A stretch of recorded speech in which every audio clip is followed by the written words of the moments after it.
malo le pale malo le on sai ya fa talo fa tu la ufionga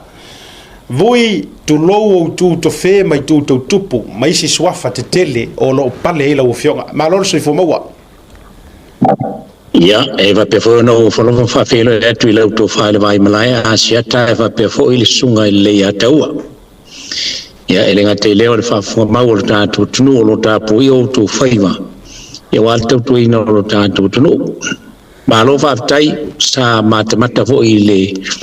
al press conference ale fionga le Palemia ya matua langona ya le fanonoa langona le fanonoa langona lo male ino le ngai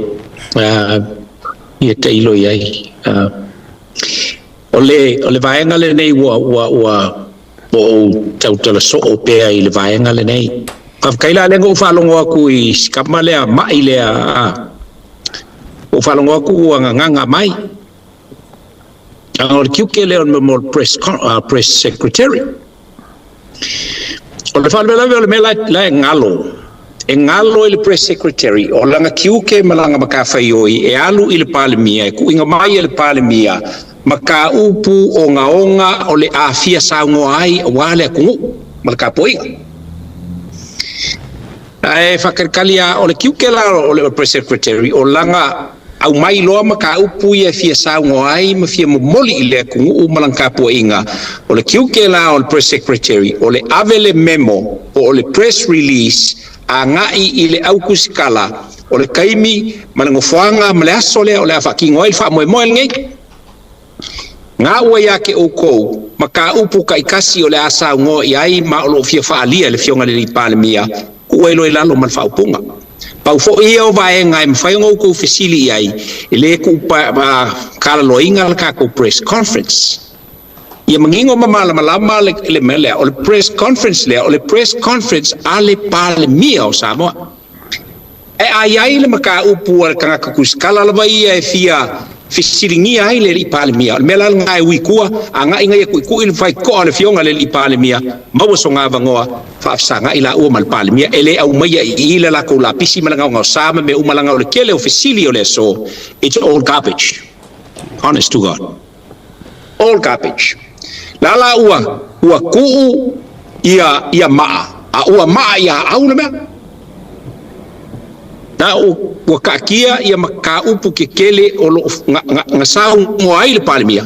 o ka kaula nga ku ia fesili maka upu nga sau le Palemia ele o mai a marka ka ia malanga maka upu ngo foi kwa seka marfa fo mai Samoa esele me wi ele melanga you know when these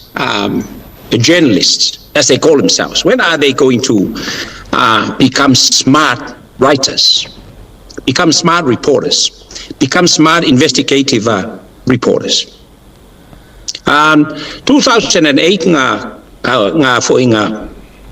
mayelo kusvala ulia mai le chores ngola kule Samoa speaker sola nga o le fionga ile masiofo ya filfilia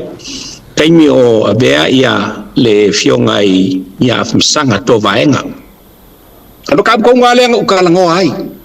sa avea maka imuanga o la ukaukalanga ile afo le chores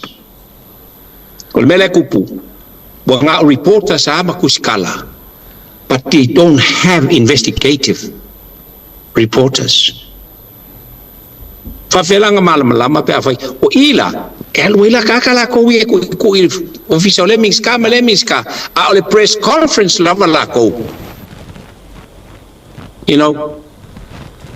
ole me kaule malo ole me kaule Palemia o amaka upu ku inga mai el press secretary yake uko pa wanga maka upu nga ye ko officially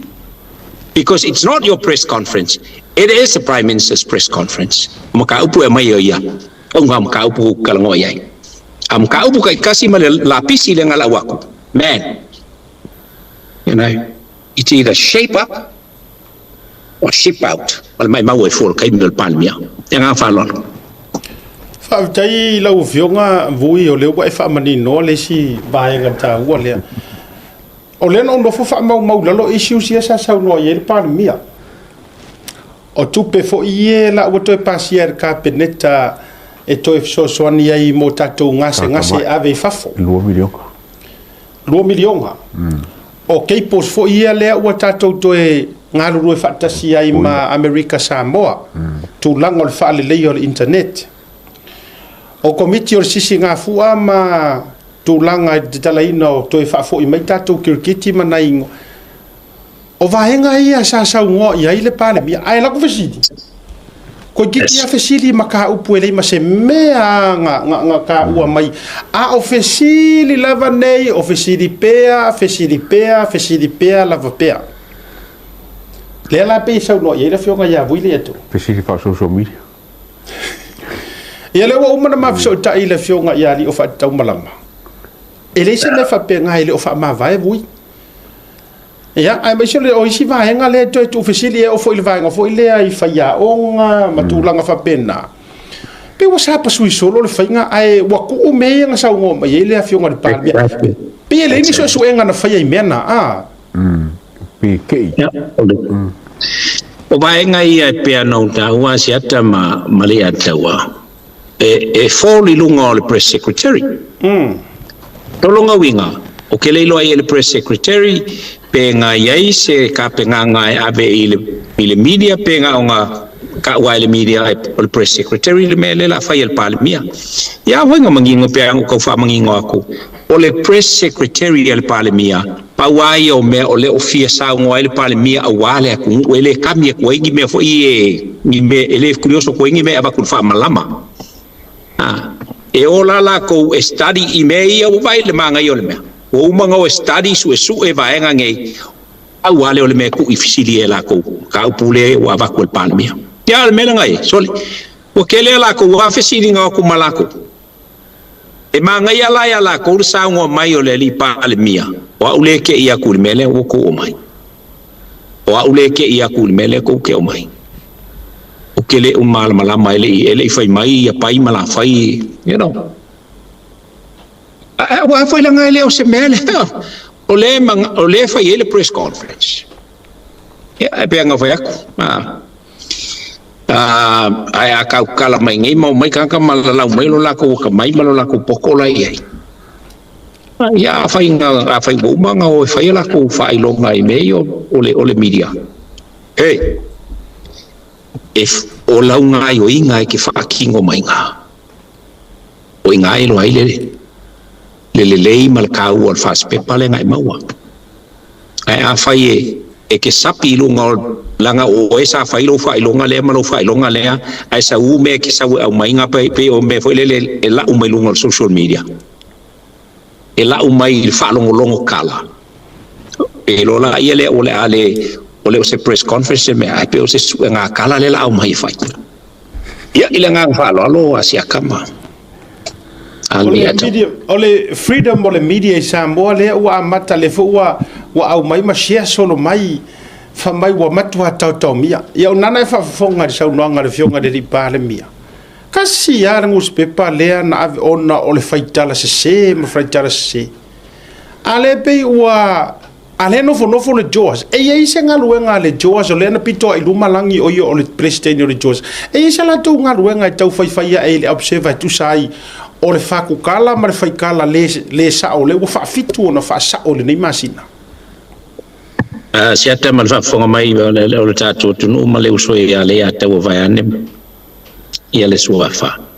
o i la e bona ro fa la to mata o mai lo la to matanga o wala nga vo o le ta o mai ele ai se ma popo nga o le mata o le afo le fa la tonga o yai ele o yai ngonga kula fongo le ya o ngali makai kai ngai le voinga o mau ele press conference le nga fai nga sta ngo le fionga le ni Palemia fe o fai ele ia le afo le board le ele foi lá ele sesti ola ko la kuskala ola ele fongo mo fai fua ma wa au mai kongilo ia o mai inga ia fo inga ia so swangi mai le fa upuinga o kula fongo inga ia la ko me voi le a ka ole fai mai ole mele ole freedom ole press ole freedom ole media excuse me ele ku kala lo ai every freedom has a limitation. O lau kuskusi nga le nga sa ngoel Palemia. Wala kalango may ngela le freedom of expression, mal freedom of speech, mal fa fele freedom mal ka kale fa ye kuskusi nga. See, that's what I mean. If faile upule media if free so se me kuskusi mai ale mfainga kali ai lumol fam singonga ila kuskusi nga ole afu ke ko full fal pui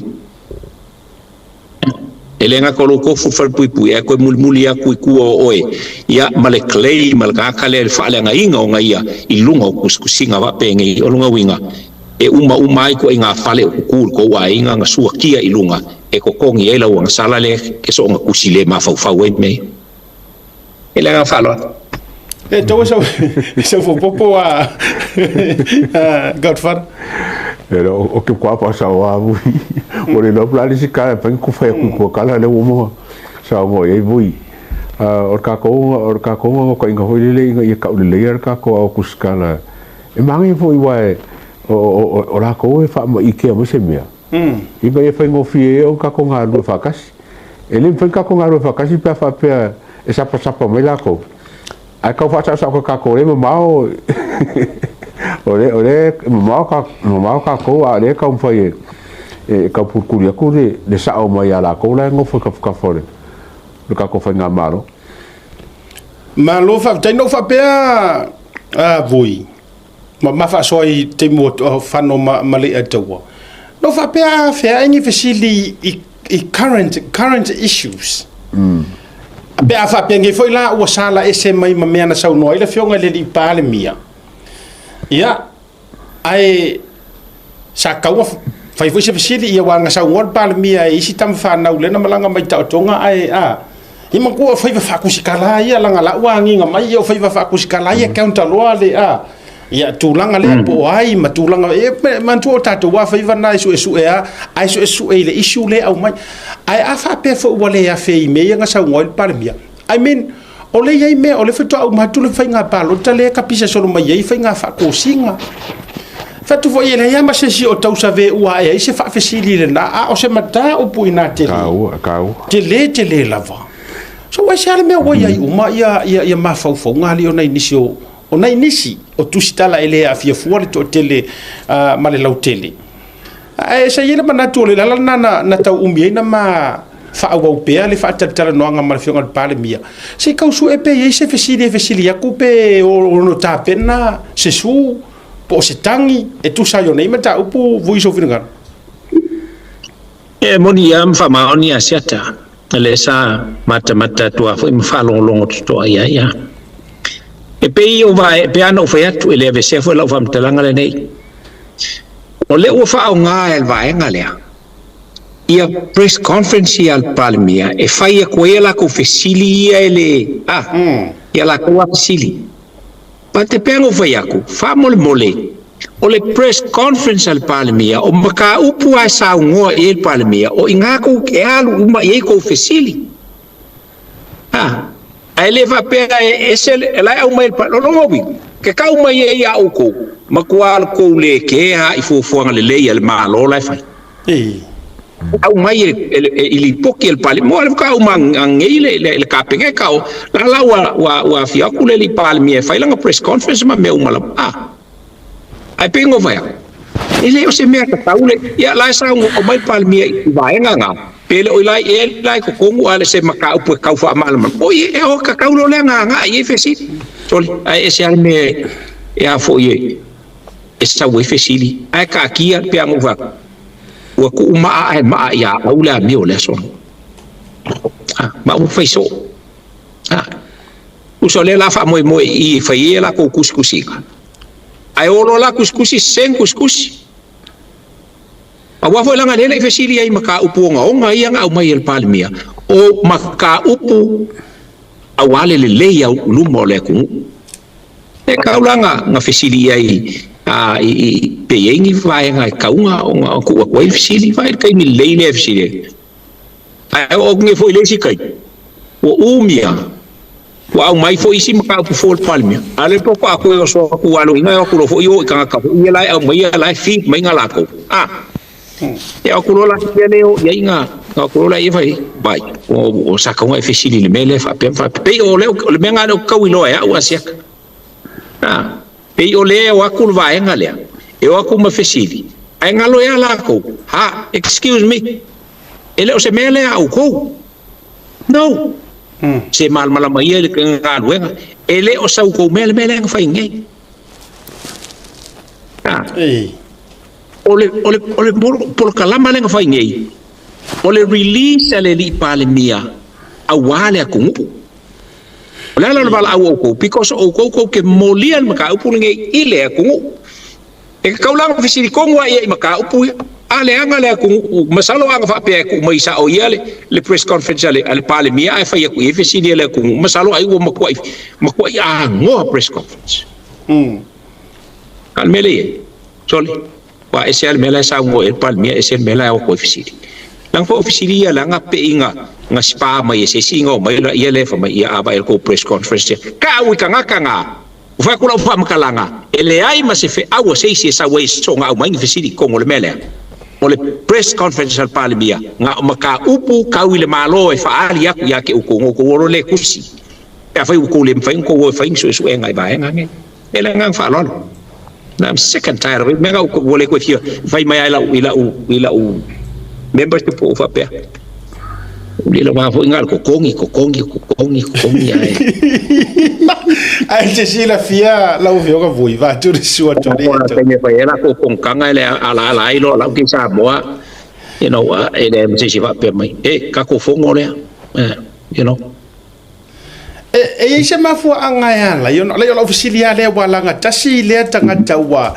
wa leva fo inga nga kusikala ma oskanga ka ole fa ya na por kala me fa sala la u samo Aisea le ngale halu fa kala ngol Palemia si ele le tu fai tu ai tolo ngota ya la me ngale halu yo fo wa tati ia la si ko inga fo ia si o mata elinga pe a Aisea halu e ai termina halu ia yo fo termo fia mesa halu ia i matula fo bena a fisili la ka kalio o ngai ngo fo isamo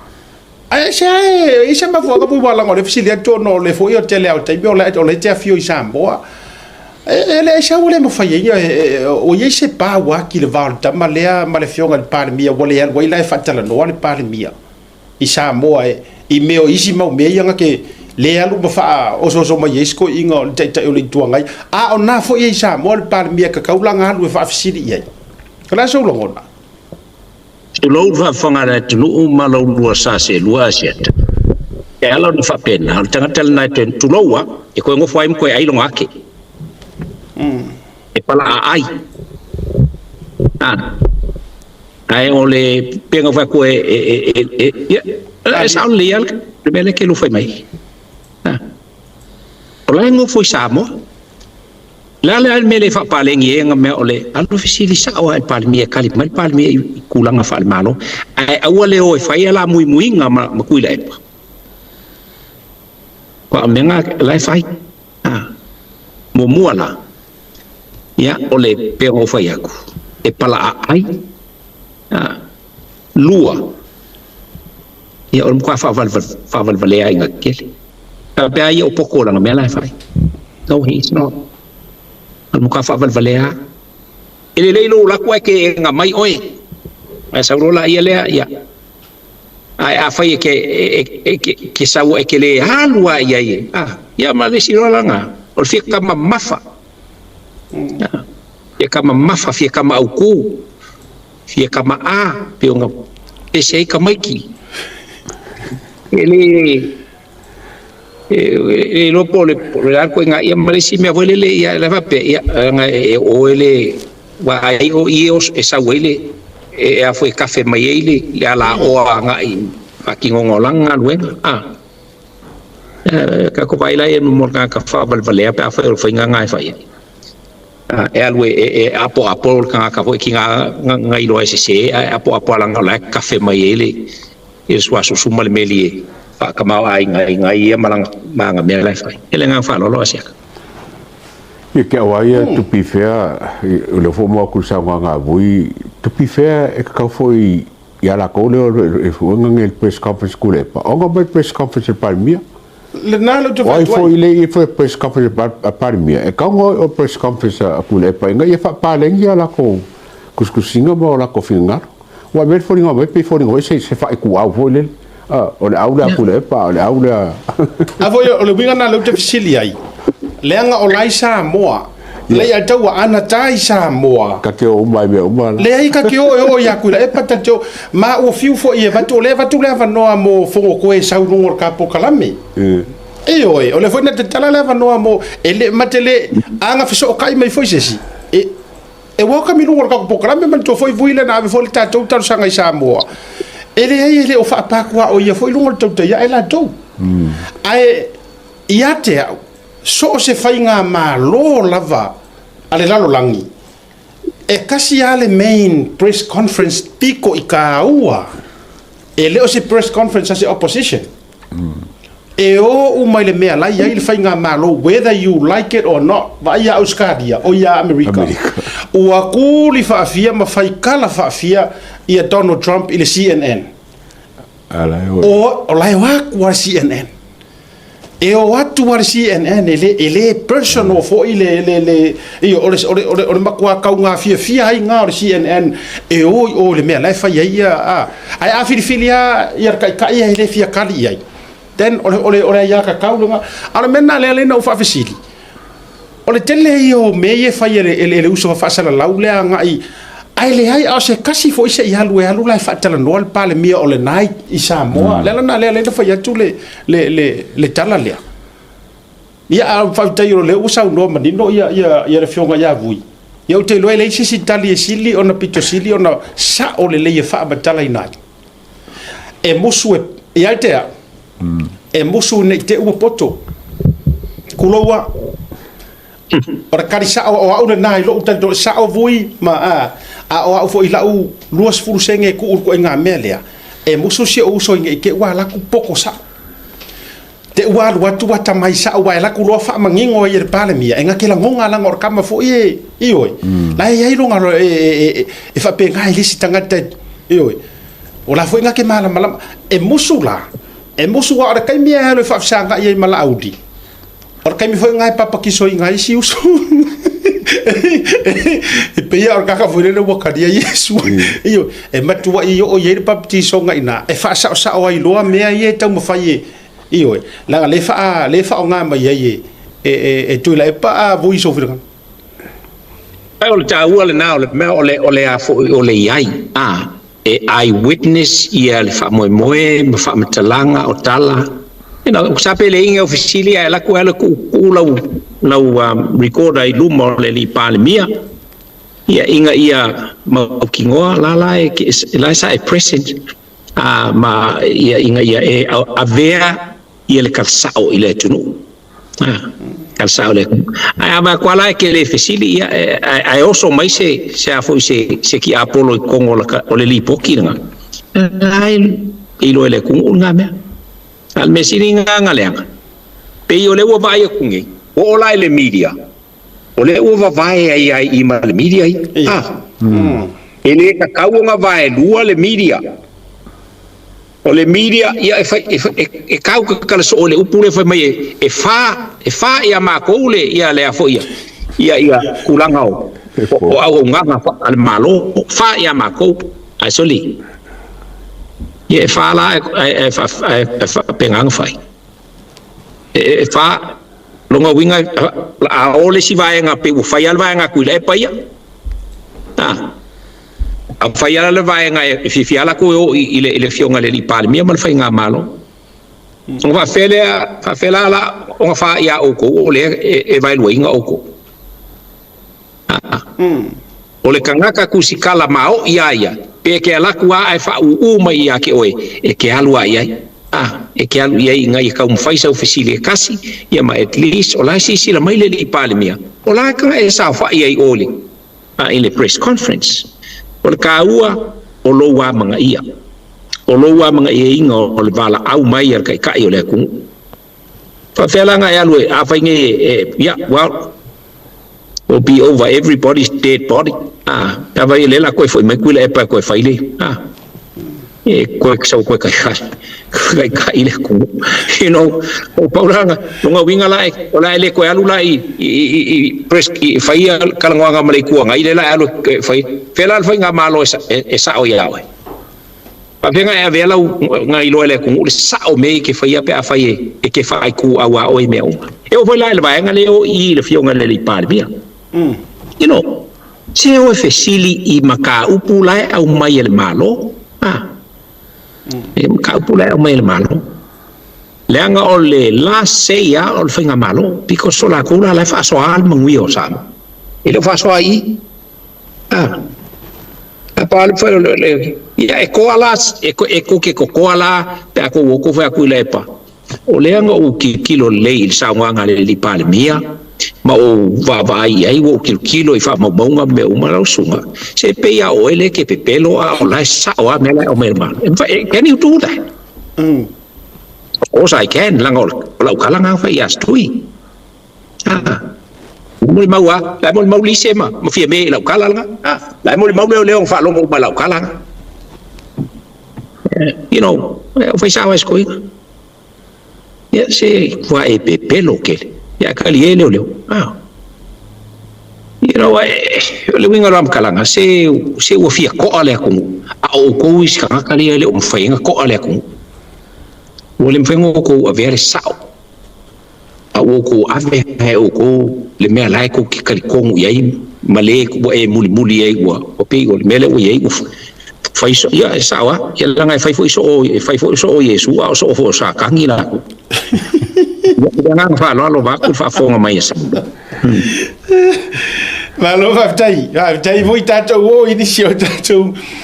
i tātou issues o le ua mai au na tātou mati ina le tūlanga o le press conference. O le isi tātou issue le hawhatu asau tustu singa mai sa moana nafi o le tūlanga o le ua toe tāwhia mai malapata i mai e le whaamasinonga ia le taitai o le tuangai po sunga tuila e pasa i le malina ngoi. I le tūlanga lava leo o lona wha au pe ona whaitalanga i le whaamasinonga maramata upu le moli ai na ia. Ia, o le mea mongi o e matua, ia o le whailava wa whailoa le te le whaua au mai tustu singa le radio, I think radio Samoa, le lau te au mai e lunga. Ia o whailoa le te o tula e pēra mori. Ia tate ia la na vaenga walanga o sao marse se lai in process foi le teimi le nei ai o le wha au mara wha tupula ia pēa o le whai o sao noanga nei. E matua le ia se toi popolo le toi ina i tūlanga fu i o lapta inga o lai ua. Ia le lau toi au mai sao ai kalasa le. Le lapta inga le ua toi au mai iai. Wa kakau noa o nga kao whiroa. O le fesidi. E uska ia ko inga le si kao whironga rua le ua sao. Le aso wao e ua lavalo si la fia ili toi ina. E whamata ua lavare kolosi le ua mai longa lua e kao fia ilo ko inga me lea pele ai lau whionga fui. Well, I suppose o tuila e pa fo ie fo ie o le tangata mai o te talitonu e le mwhai ko le panko langa laua o le laua saunga sao le tamaitai whaamasino i kua o pakakua i melenga ke whaipea. So ele wailo ala kulepa ele ai la so oilo male hands behind no ngai le mele so awala le mele o hape o ya mesi wala vai yo la vai upu fai mesi lia u fai upu male ya la ngole o le mele ngale wo ko ngwa le pai ngai ko e fa mo le ngole o kuso le wingo le o la fam talanga Asiata ma le ata o mal fa fonga mai sa mo le ko inga e musua e nge ke i ua mo i se kala ho i e fai i ya ke ia a ilonga kulanga e pe o nga i fakingo inga o nga upu e foi kau kala mai ai e fa pe o ia e poko o ia nga ke lo uma o ia sao le la o fa fonga mai lo ku le pa le le ua fa sao ku le fa masingo longa lua o le ua va ku ai male e ai ko pa ku le le pa ko fai yeah man he's gonna be folding his arm and ma filemu foi la ia masalo o sinkaimi sinkaimi la le koe ale ko inga se ko inga fai le ma e foi al kaimi se isu al ko inga foi kaimi ko punga mai wa ese foi le wala punga mai kongule se sa ngal ko But he for now, ang kay mi ngay Asiaka. Yay o kad kong wala am ko nga alpili mas ko ingal kay mi. Le taw. Le may so fina galo le taw. Te falo ina pe yo o si kama ko le pa wala nga atul. Le si de kula ko mo ya ko le. O le la ke fesiri ya o sa wa kama uma ya ko le. O le so o le afo se kapu pele ai. Ai o vai ko lai ke le loia ile fa ko ngale a wi ko aru fa ngi me no social media o ke lo ingala pe ma le pa ku ko le hearing for le se va ko submission le loia ai on ka pu ka ki ki ma ka ri fo ma sa ngi fa mai ya ku le pa o le angai le malo ku so ka fa le angai le malo o vui lai lo ele si de fiel le vui le lengo le ngai or malo markau fadenga ia wa nga de ke o lai fa mai o lai fa la ngai o le la ko ava ku le submission no ye polar ko nga mele mo mi ya Asiata mali ya te o malfa fonga be la ngalo to ina o le me foi lenga sa nga lai o nga sursulus ko ingo kupua ma vai ma Asiaka ma me foi le e kausu e me e nga im fai ngo o aku lu finga lo le wa le sao ko ngol palmenge ya a fai me foi kule ya vai o le o fa le nga mai malo mal kulang o me le o mai ko ngol mai ya ko ngol palmenge you know ole kangaka wa masangi because he was there, you know, and he did exactly le fai kungai si kusol me fole le lai a sau ko inga kulu molfa ka kilo longa ka ko bounce back mai au nga folinga uma le mo fai nga vai nga pero lo kule oh my good boy peng fai mai Asiaka o me uma ngengu foi le ko foi uma mai si inga ko kilo ko inga fa e o sa rola e fai mai ola ele stui ele se ngai lo mele fai ai kalangoa issue e ole ngai menga longa lua ia lai o lo fai nga malo mal fai nga malo le HPP ele ai ma se avangoa ave se nga kala ngofo mai le siku ai o ko Palemia el mele la ko ki ka fili sa ngoa ko ki ka fili sa ngoa ela la uma foi ko mga ku o ale ko mai lo usai fai ko finga ngalo ngai ele malo lua ai o mai lo ko fa le ngalo ngal fa le ngal mele fai ko ele o ngai se malo stui ke le o ngai ko ke le o ngai se malo la ngai ele malo ku mai le moka o ku mai le moka o ko kongo le Palemia o Samoa e ka walo ai mele ka o le ku ngai male ngai o le malo o kua mai o le maoka kasia la ko ka o veinga ma ka wa lo la ko langona wa nga o le fai nga malo nga le spat mengel mele kui so you get that stui and HPP ile spat mengel kui Palemia lang kofi o ko o Palemia ola ia makwa nga ye o le malo o kua e kasia ia la ko e ka wa lo la ko fina ngalo malo la ko leo ele kungu wanga le fainga malo wanga le fainga malo ai au ko wanga ilo le fainga malo o ka pa le angalo e ala la kai me mawai o ko le la amaka nga mau ya ile ngang fa lo o le si va nga mali o malava le pa elections avai mo tolu ai ona o le fato o le se fa soa o le vaenga le sata ua e le fionga ia taioli seu i lana whaalau i loa. Ma whapea mai o se tasi leo vaenga na pito sili o na toi suia ino na mafaufau e le o lea le mea nga fola i le HRPP. O le vaenga whapea mai. Nga fola ngai aku mai le HRPP o le kola e lima se lau. a le ua ku mai le fast e le fola se lau 5 sefulu a le ua tu fatu se lau 5 sefulu o le back to school ai au mai le avea ia le HRPP ma la tou ia i faipule ia kako saingi uma kako kike o le mela le matua te lea i le confusion le mafaufau nga fola ngei le 5 se lau e kufa a le ua kufa aku se lau 5 sefulu pe fola pe le i fola inga a o le keywords po le focus le i o le kufa o le kupi a le ua polo ina uma la tou e tuila epa wa aku e le ase se sa wadi kala ina ia saini uma e te e le tufaina o le tupela o la ala wale vanga e muri ka i porkiki vui ka pe foi tsunga le atau lono winga o mea na fola le kola o pe pelo uma mea e ma fai ona fa upu fa pena ia pe o kau ma fa kele le kala o fa ia kua ia pe aveia kau fa vale o le ase no fina ngalo a wala nga anga fa pe ngei e mongi le kola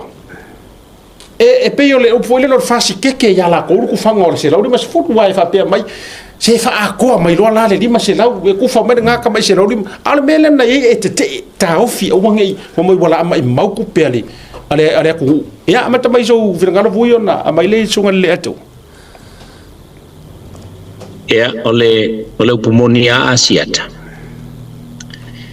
ele koe kau fola inga ele fainga malo ia le kufanga o le afo yo le se lau 5 sefulu lea mangko fo yo la ko uia nga la ko fola le pipelo le fainga malo ele ai e ba ko ki kalkongu ai a me sai ile a sri amico le ai nga ko le chapipi wila epa o le mongi fonkoe la ko ai la ko ke na ko ke fai upu le mai ile ai le wa kolu savali le faka usanga le ka ke vai ele ai se 5 milion le winga la lokala wa umanga fola ai ile manifesto ale a fo il fast ile fai nga malo ile pai inga lenkia e milionga il kausanga la ko la yang ke fai mai ele ai se milionga ele ai se ya le la wa kula ya kul fa nga malo o le wa maka wa ko fa ile ka ko wa election general election le snap le nga fa ya o le e ko le kupe le 1 milion so ele o se me ko e ka fola o lai ko kongo le manifesto kuai le 2000 le pai nga lua felu fukas e 5 milion a kui i kumalo o malaya ya kingai a le o kula i mai fa fika uli lalangi ma kilo ai fa ngalo o pe o se stimulus package o le fe so angi i makua ya ma a me se o le ka o le back to school al mena ka ku kilo ya siaka e pepelo le meno ko la le fai Paulo ko nga kola le nga fai melva nga le me fo le kola le si le ofu le te upu ile kupe le so saka nga fa pe mai ma ko ke makwala ngolongo nga fa kai ila u fionga le Palemia ma la fai nga malo ua mafai o nga ko avele mongi ma le ako ko e kusa o ko folanga le ko afkai e wi nga le uma le term le ke ngai a le lava o ko fa ko la ngo le la ka o ko le van ka o ko pa che ngai al fa nga mano ala wa ba ele e ba ko ula ko ira ko kanga nga ba ko nga o le manuia pa lo mfanga u mai nga kai kasi o lo tatu o tunu nga fa lo e to pa sa o le ya finga ro bui ia fa fenga ki nga lima se la o ka le wa ko fa le 2 milion ele ese comparison de limos era mo le 2 milion a causa o to fai atu fo yo le make sense but does ile me le na mai ai ko inga fo ile le sa mai tu lo to e afia tu lo le tu malo ya ka wia ia ko inga nga o fo le solo boja ma to tasila na le vai ngola na mai o le fa mai ku fa so le kura fo ko pe ai ngalo le to ina le sa fola tato ta ilima se la o le HRPP pe ana tu mai pe anga kura mai oila ya ka ko ngera sa kala ka mai ki vol ata to lo la ta tutorial upuro ngoi oila la po la ngoi oila le la po ile wala nga e fatu tu se la udi mas furule o to tu ia ora nga oi tu per malo ma le dim o fela mai le dim se la udi ko nga oi ia la HRPP pe fa pe o le term le la to tala no wa o to ona le fa bunga na le to te mai fa mai wa nga oi ya fo le tu alo fai Asiata i le whao ngai nai tui la e pamale HRPP o le mamalu o le tunu. E mo moli mai e a lato upu le sao ma le amia tonu. O nau mai a leo kangaka o lea kungu u fau mai i a langona e sori kura fongo ala ko upu le fai mai. Aya, o mea o langa fai ngā oa o mai o. Ngā oa o mai o. Ia ole ele ola u fai mai ele ko inga le fai mai ele e soli kula fongo longo ora kalanga nga ba ku ye o ka bai la fai ele ko kongol pa ke ki me ngai mala soli ya ale kongol pa ke ki fa fe o ma fa ka o kol pa ke ki ma o ma fa ka o ko ilalo le manifest o pa sia ile pa ile a fo ile fai nga malo ko ai ya on ka ko mai le foi ora ko foi wala ko fa ora ka inga le ko fa mai ya le foi fa mai 2 million ko fe ya 2 million so le se le yo kai mol pa ke 2 million ari pa ke 2 million fa ko langa ole financial ia a maka ku le end of June July a maka o inga la il budget le la va le main budget o ngaf ko ama kail mele ko ke fai mai ai langa o lenga o sofa fo se il ka ko palok au me o mai ko ngol vales ka mai vala vale ale o man ku fal kai se lauli masfu e ku sa o le kasi le milionga valu se lau ai ku malo kai kasi anga o ko le o pumongia ia o fa ngalo ko ya fa pen ai o mangenga o wa ke le ale o ku inga o ku pe le ku ai le lo por kanga ai la o ngoko ye al sa wala ele ngang fa lo siak malo fa tai